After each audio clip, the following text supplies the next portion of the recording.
ఇక business updates చూస్తే ఈ వారం స్టాక్ మార్కెట్లు నెగటివ్ గా ముగిశాయి. వారం మొత్తం మీద సెన్సెక్స్ 169 పాయింట్లు, నిఫ్టీ 24 పాయింట్లు నష్టపోయాయి. ఇక వచ్చే వారం మార్కెట్లు ఎలా కదలాడవచ్చు, అలాగే F&O రికమెండేషన్స్ స్పెసిఫిక్ స్టాక్స్ కోసం స్టాక్ మార్కెట్ అనలిస్ట్ కుటుంబరావు విశ్లేషణ ఇప్పుడు చూద్దాం.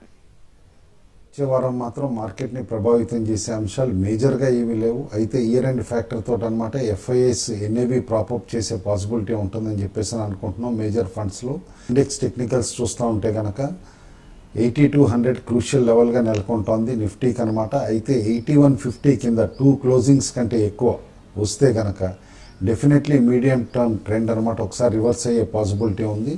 ఆల్ ది వే 8000 కిందకు కూడా స్లిప్ అయ్యే పాసిబిలిటీని మనం రూల్ అవుట్ చేయలేం. కాబట్టి షార్ట్ టర్మ్ పొజిషన్స్కి ట్రేడింగ్ పొజిషన్స్కి 8150 స్టాప్ లాస్ లెవెల్గా పెట్టుకోమని చెప్పేసి కూడా సజెస్ట్ చేస్తున్నాం.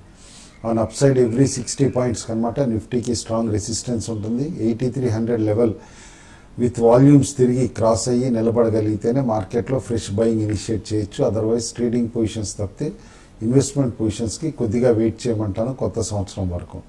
ఇట్ సెక్టార్స్ వైజ్ చూస్తే గత వారం కూడా చూసాం, సెలెక్టివ్ బయింగే కనిపించింది. అది రియాలిటీ సెక్టార్లో, బ్యాంకింగ్ స్టాక్స్లో అండ్ క్యాపిటల్ గుడ్స్లో.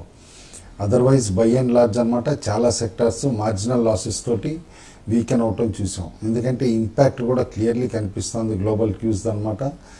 కరెన్సీ మూమెంట్స్ ఏవైతే ఉన్నాయో అనమాట గ్లోబల్ మార్కెట్లో ఎస్పెషల్లీ డాలర్ స్ట్రెంత్ అనమాట చాలా సెక్టార్స్ని ఇంపాక్ట్ చేసే పాసిబిలిటీ కనిపిస్తుంది. కాబట్టి కొంచెం అప్రమత్తగా ఉండటం కూడా అడ్వైజబుల్.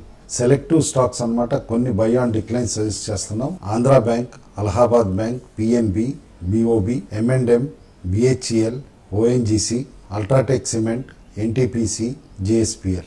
కొన్ని స్టాక్స్ సెల్ ఆన్ ర్యాలీస్ అంటున్నాం. Reliance Industries, TCS, Infosys, Cipla, Maruti Suzuki, Zee entertainment, Sesa Sterlite, United Spirits. ఇటు స్పెసిఫిక్ స్టాక్స్కి వస్తే Investment and Precision Castings Limited, one of the niche castings company అనమాట. ఆటోమోటివ్ సెగ్మెంట్కి క్యాటర్ చేస్తారు. బేసికల్లీ రెడీ టు యూజ్ అనమాట. Precision machined components ఈ company తయారు చేస్తుంది. లార్జ్ వాల్యూమ్స్లో అనమాట సప్లై కూడా చేస్తుంది.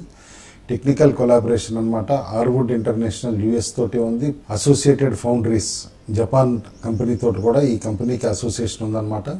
టెక్నికల్ క్యాపబిలిటీ అనే కాకుండా definitely company one of the steady performers కాబట్టి కరెంట్ లెవెల్స్లో అక్యూములేట్ చేస్తే కనుక ఇప్పుడిప్పుడే 52 వీక్ హైస్ కూడా క్రాస్ అవుతుంది స్టాక్ అనమాట. బై చేయమంటాను both for momentum gains and also medium term అనమాట. స్టాక్ 175 to 200 రూపీస్ టచ్ కావచ్చు.